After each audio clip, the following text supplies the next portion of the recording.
공화 정부가 인정하는 자유는 당연한 귀결로서 솔직하고 난폭한 풍조를 낳는다.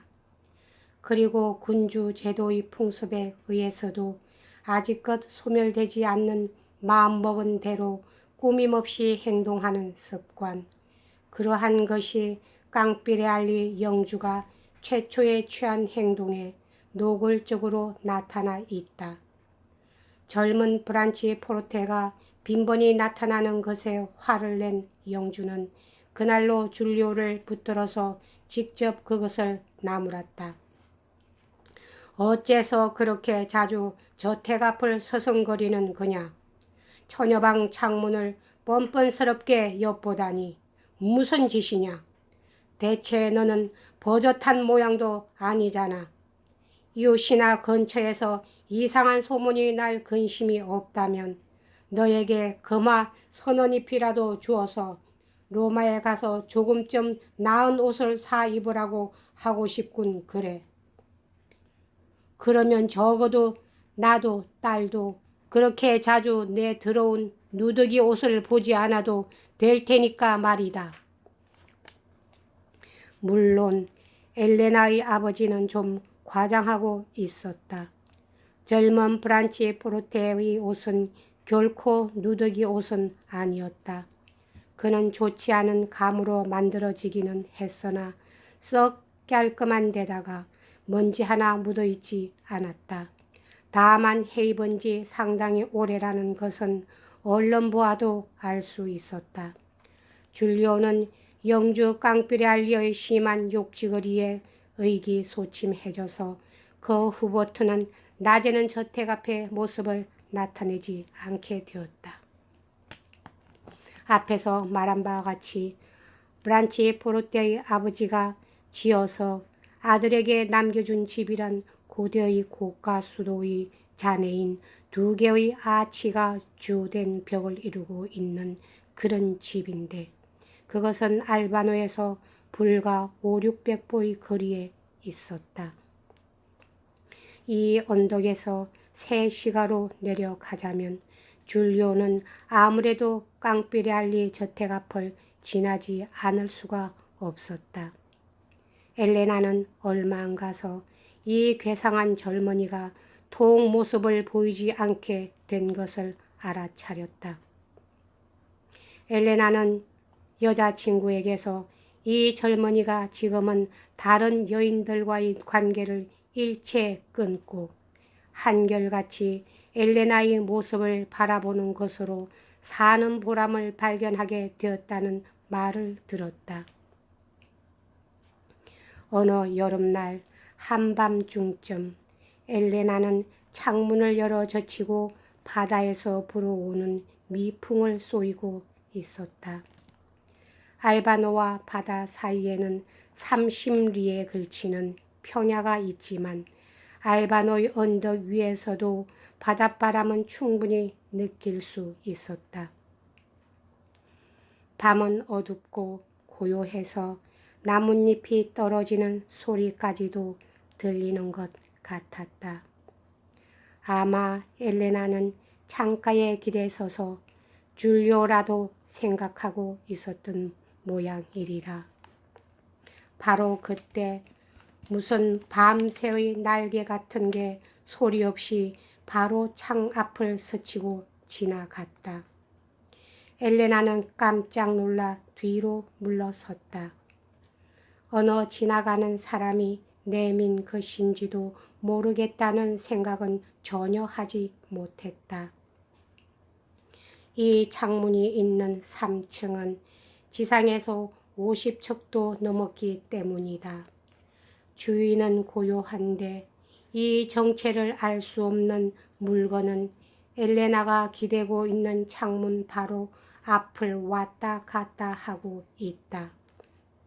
엘레나는 문득 그것이 꽃다발인지도 모르겠다는 생각이 들었다. 그녀의 가슴은 마구 두근거렸다. 그 꽃다발은 등나무를 두 서넛 이은 끝에다가 붙들어 맨 것인 듯 했다.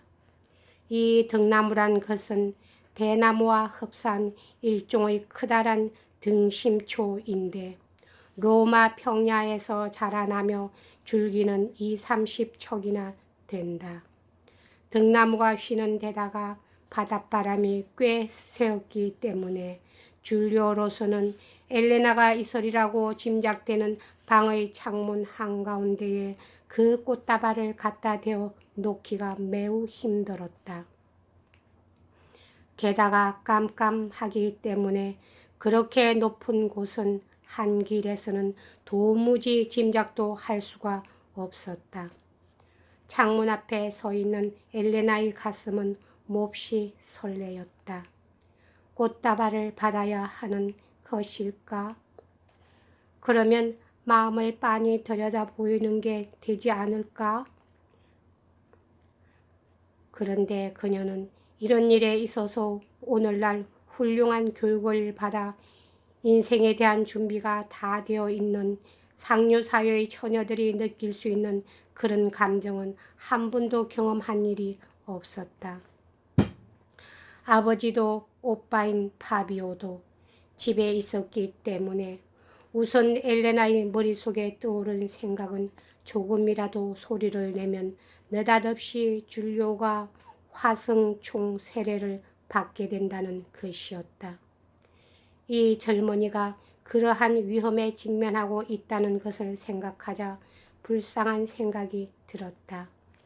다음에 떠오른 생각은 줄리오에 대해서는 아직 잘 알지 못하지만 자기의 육친을 제외하고는 이 젊은이야말로 자기가 가장 사랑하는 사람이라는 것이었다.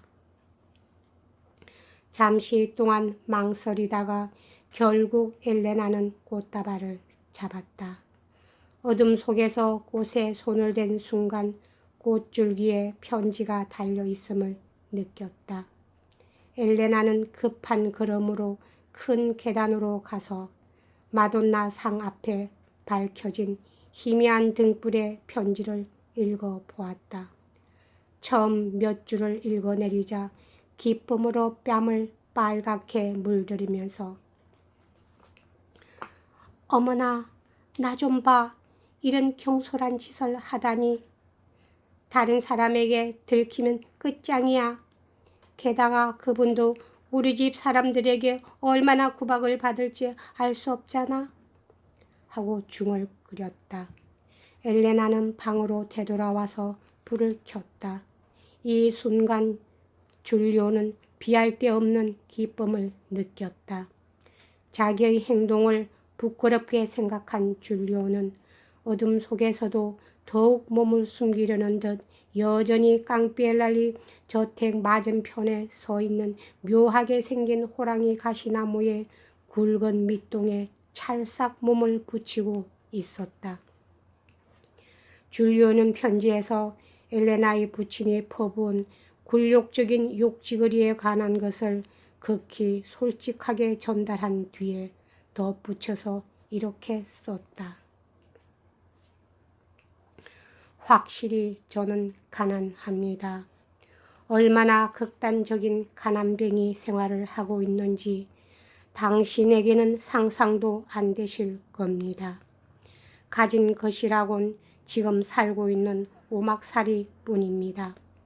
알바의 수도의 폐허 아래에 있으니까 혹시 당신께서도 보셨을지 모르겠습니다.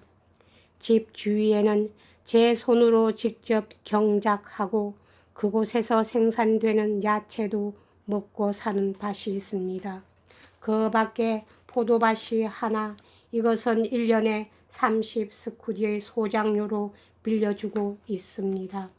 어째서 당신이 그리운지 실은 저 자신도 모르겠습니다.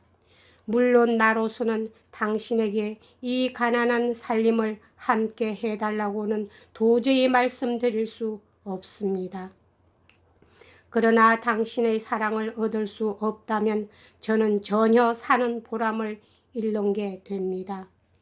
당신을 위해서라면 얼마든지 생명을 바칠 각오라는 따위의 말은 오히려 촌스러운 이야기가 될 겁니다.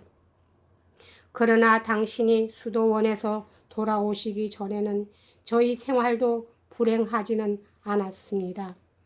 아니, 도리어 여러 가지 인생이 화려한 꿈에 차 있었답니다.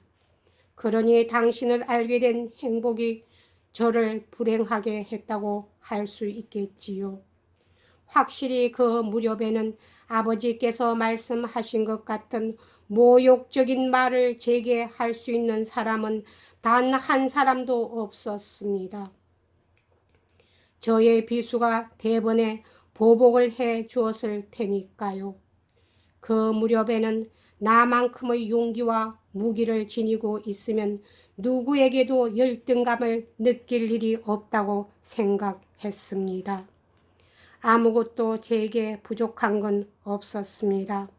그러나 지금은 모든 것이 일변해 버리고 무서움을 알게 되었습니다.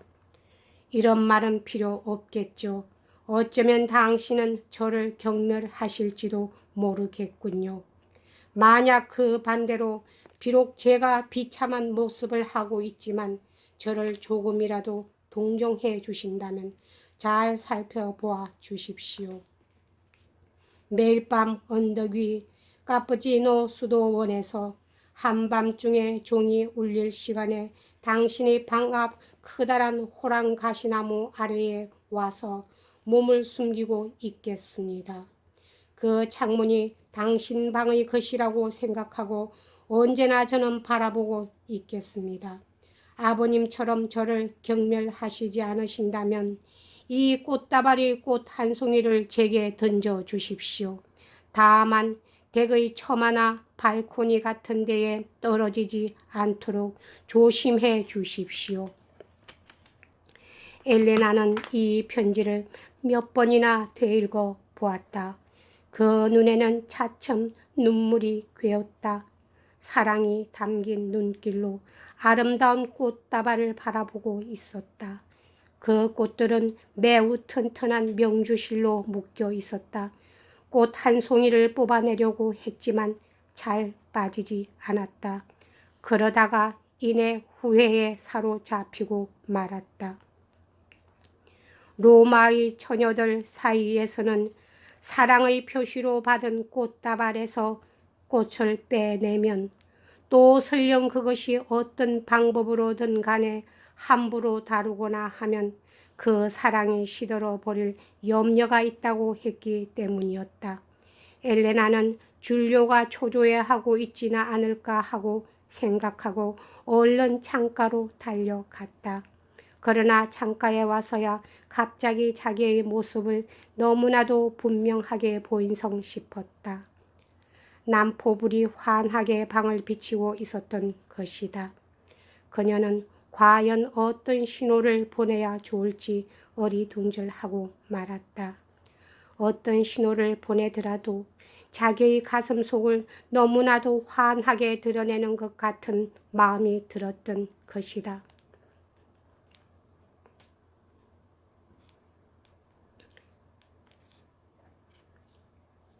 이번엔 여기까지 하겠습니다. 다음 시간에 또 이어서 하도록 하겠습니다. 감사합니다.